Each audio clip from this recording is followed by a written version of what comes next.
By now, you understand the five sources of pain in traditional goal setting. So we know that we have to avoid postponing our goals, choosing something that we hate in order to do something that we love. You also learned that you can't just let cultural conditioning plant the goals that you're supposed to pursue. So once that you know all those painful conditions that seem to come with goal setting, what do you do instead? Obviously, I'm not going to propose that you stop pursuing goals, although I was in that place at some point. But what we need to do instead is to go beyond those painful experiences and pursue something that we actually enjoy, something that will give us happiness and fulfillment, something that comes from within.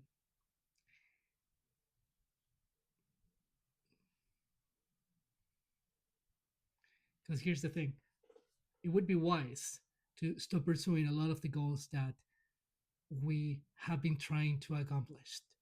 They cause us pain. They are not exactly what we want. They are coming from cultural expectations. They're not really us when you look deep into them. So, what do we do instead?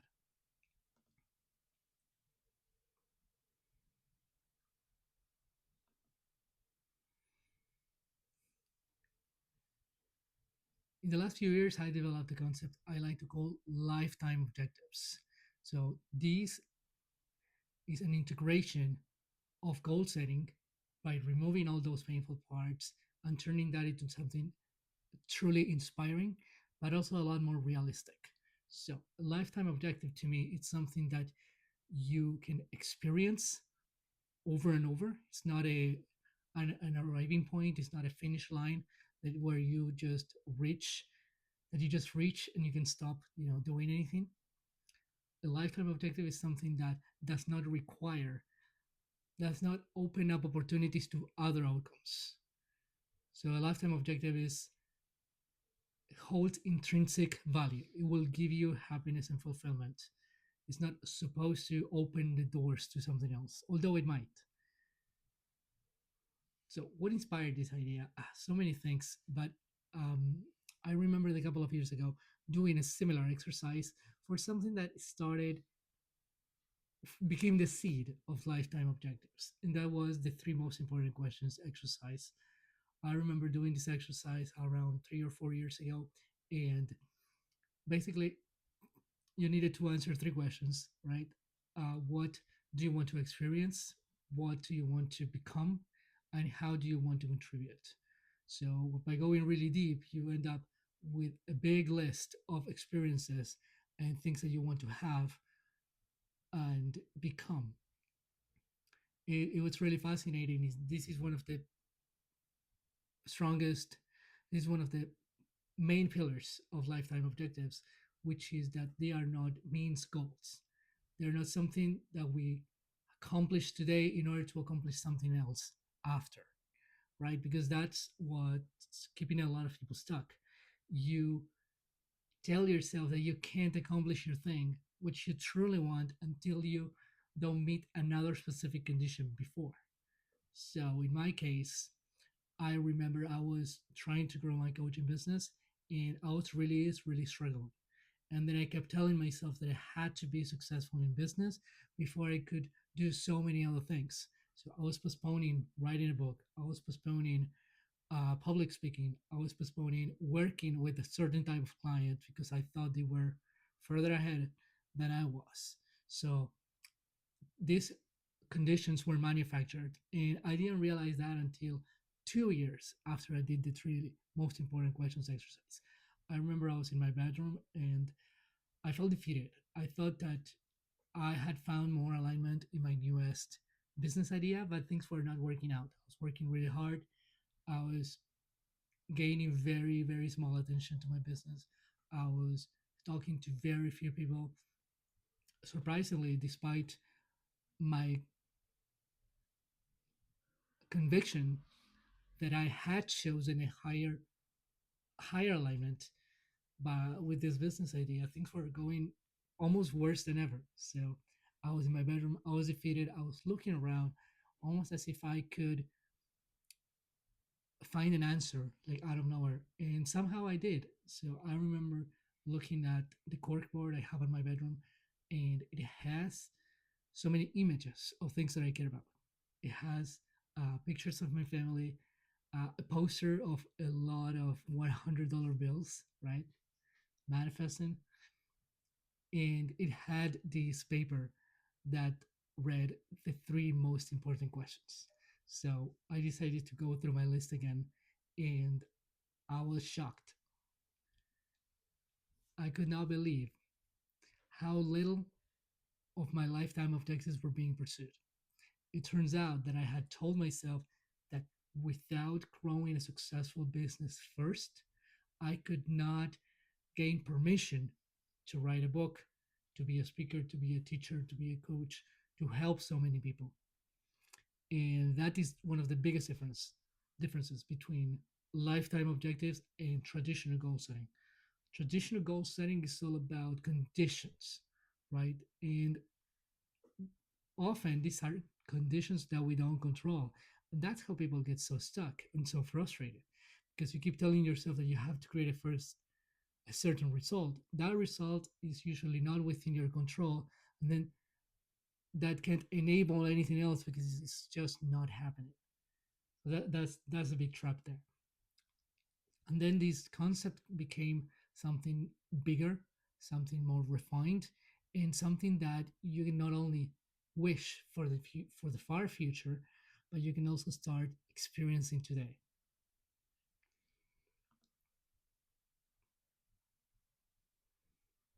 So, what is a lifetime objective? I like to define it as an expression of the life that you want to have,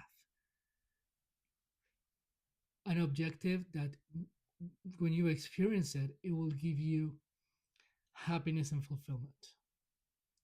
It is something that's not borrowed from cultural expectations. It's not borrowed from school, from your parents, from the media, authority figures.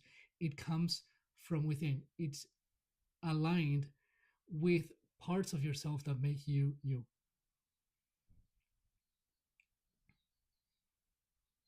A lifetime objective, as the name indicates, is not something that you're supposed to accomplish in the next 6 months or 1 year or 5 years. It's something that once you experience it, you will that will be it. Like that's the intrinsic value holding it. That's holding. You will be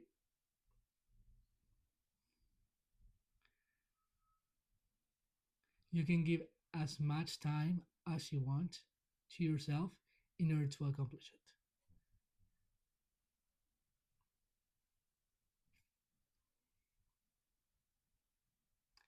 A lifetime objective is an experience that you can have over and over.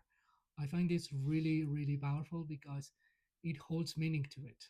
So it's a very common trap in traditional goal setting is that we accomplish something that we really craved, and then we can only experience it once, and we end up moving our goal to the next thing. So this creates a lot of pain because you are never enough like that. You arrive at a point, and then you just that just becomes your status go, right? You said you can tell the world, yes, I did it, but then you need something more because the experience ended as soon as you reached that point.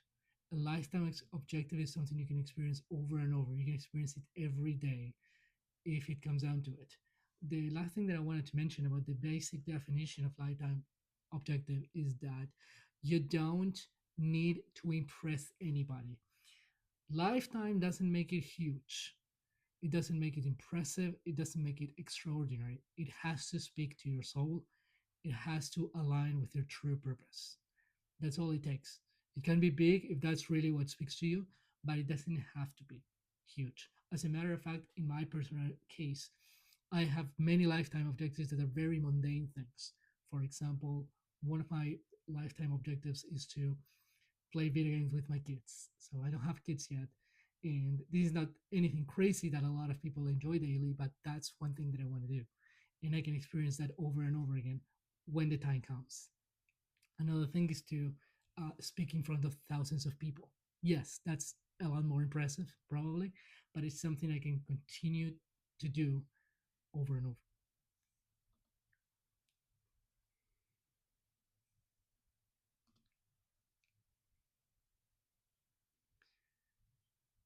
So where does the confusion lie? There is it's very easy to confuse regular goals with lifetime objectives because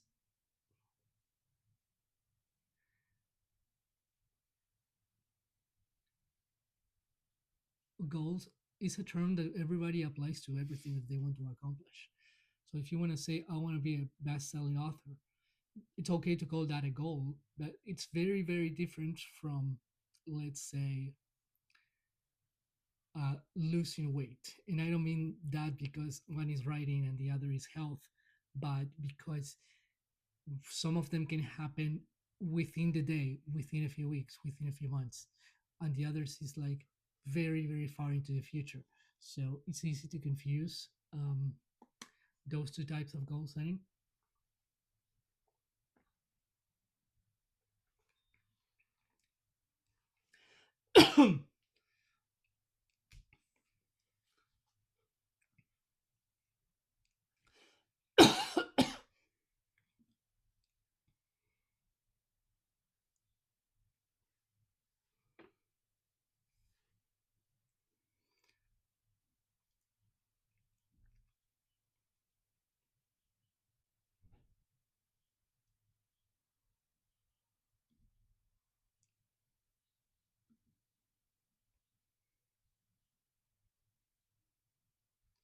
I think one of the biggest difference between traditional goal setting and lifetime objectives is that a lifetime objectives is closer to the actual experience that you will have when that day comes.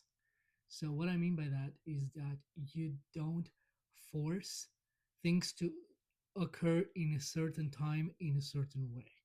So we talked about arbitrary timelines in the last video, and I think it's key to understand that whatever your lifetime objective is, it can be accomplished through various different paths.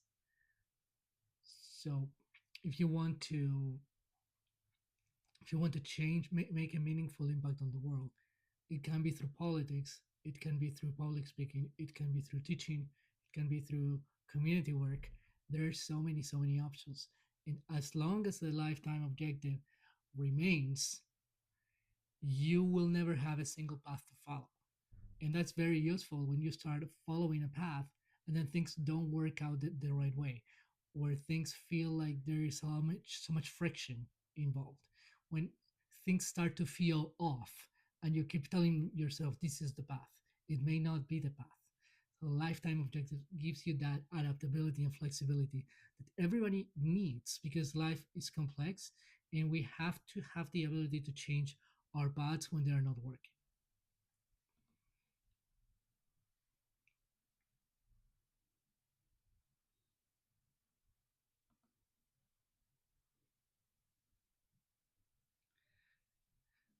What's fascinating about this too is that you don't have to, if you have goals already, which you are likely to have, you don't have to just ditch them. You don't have to erase them or dump them or get rid of them. You can help them evolve into a lifetime objective, right? So if you want to make a lot of money, let's expand that reality. Let's find out what desires you actually have and turn that into a lifetime objective. I would like to give a good example from my life, and that is that yes, I want to have a lot of money. I want to not have to work in order to make a living in so many things. But that's precisely the point. You have to connect your your status goal, which is being rich or whatever the case might be, and tie that to the personal meaning that it holds. For me, money has a lot to do with freedom. And for me, freedom is to be able to spend money on the things that I want worry free. That is an experience. That is turning status into meaning.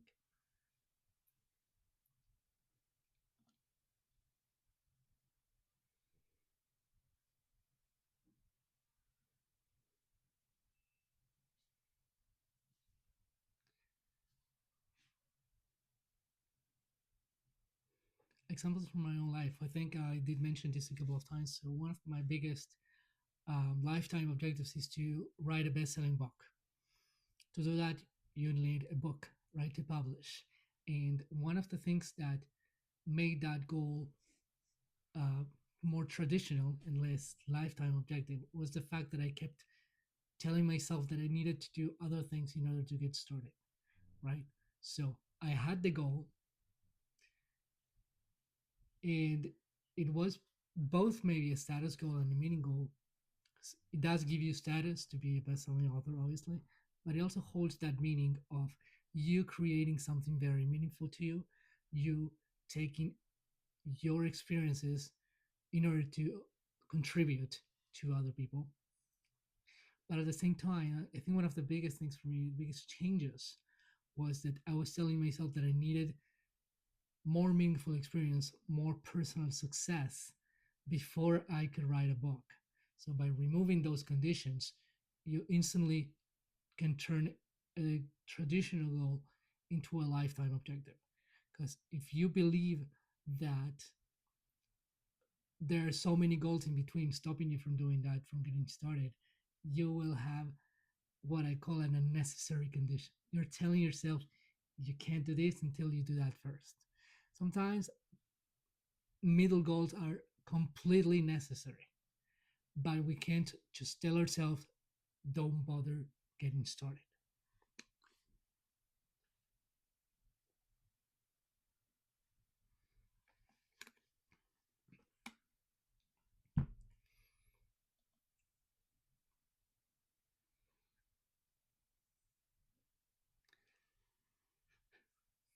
Let me give you another example. Let's take relationships. I think a very common goal in our society is that people want to get married, right? Or they want to be a dad or a mom. And there's nothing wrong with that. But that is definitely something that is a cultural expectation, right? For men, if they are not married with children, many of them feel less of themselves. The same applies to women. If they don't get married and have kids, they feel less of themselves. So one excellent way of turning a common goal into a lifetime objective is to remove,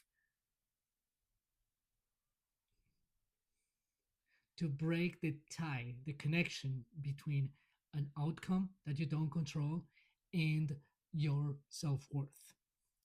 Because here's the thing, uh, you, if your heart desires a good marriage and children, that is more than okay. I want to encourage you to pursue that. But if you see yourself as less of a person, less of a man, less of a woman, because you don't have that, you're tying your worth to an outcome that you don't control. That causes unnecessary pain. Another way to look at this is that you may want to have a marriage, but that is only a status goal until you add personal meaning to it. What do you really want from a marriage? Do you want a loving relationship? Do you want support? Do you want somebody who listens to you? Do you want intimacy? So, by going beyond the status, beyond the traditional goal, you find those personal experiences, which is what you're really after deep inside.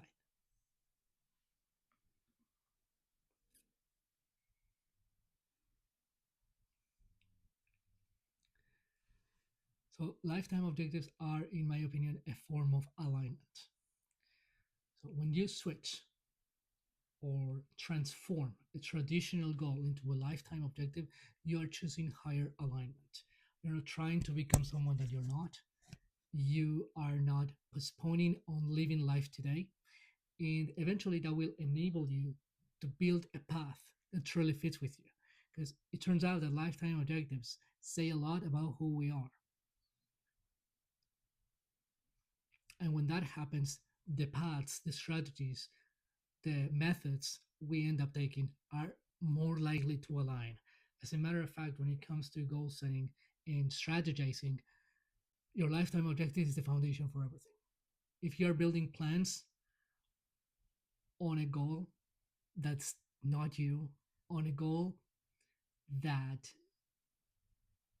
you told yourself you had to pursue, your entire plan will crumble. Your entire plan will be out of alignment. It will be difficult to execute. It will be painful potentially. It will it will create unnecessary conditions, taking so many extra steps that you actually don't need.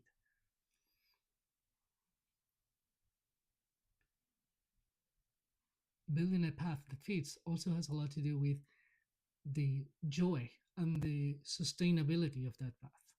And again, lifetime objectives reveal so much about who you are.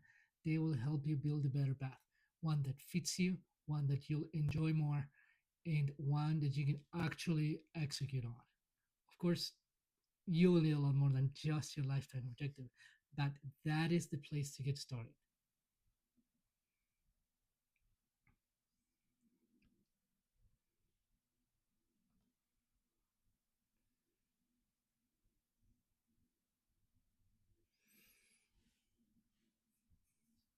So, I did mention briefly that lifetime objectives help you build your path. They are the foundation, but at the same time, they are the compass to everything that you do in your life. So every time you come across a decision, an opportunity, a new person, you have to ask yourself, is this aligned with my lifetime objectives? Will this move me forward to that expression of who I truly am? And when you do that, you're going to start saying yes to a lot of things that will actually give you fulfillment, and no to many of the things that are simply not you or will create friction or deviate you from the path you are meant to go to. And life is always throwing these things at us, people who don't align, opportunities that don't align, situations that don't align, uh, disruptions that try to pull you away from your path, from realizing your lifetime objectives. So use that as your compass. This aligns, this doesn't align. And that's how you choose.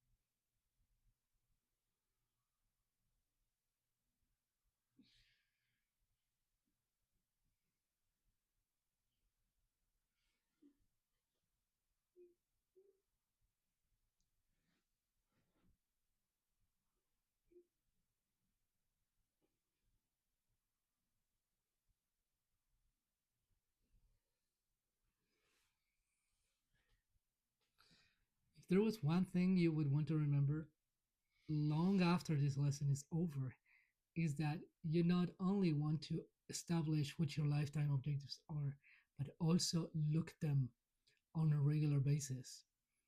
Use them as that compass to choose paths, to make decisions, to strategize. Everything that you do needs to serve that lifetime objective. Because at the end of the day,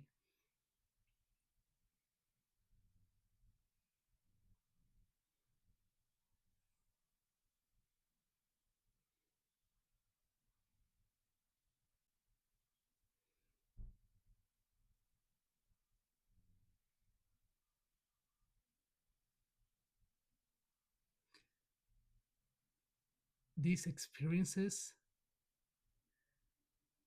are only validated by yourself.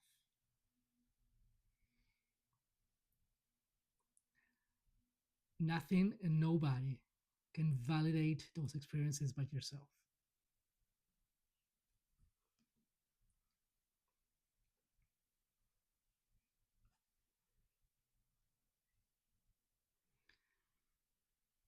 Understanding lifetime objectives is a huge step forward if you want to live a more aligned life. Now, how do you get started? How do you help your current goals evolve into lifetime objectives? And also, another important question: how do we experience fulfillment? How, how can we experience happiness and fulfillment today instead of delaying it until we accomplish what we truly want? Some of those questions will be answered in later lessons, so stay tuned.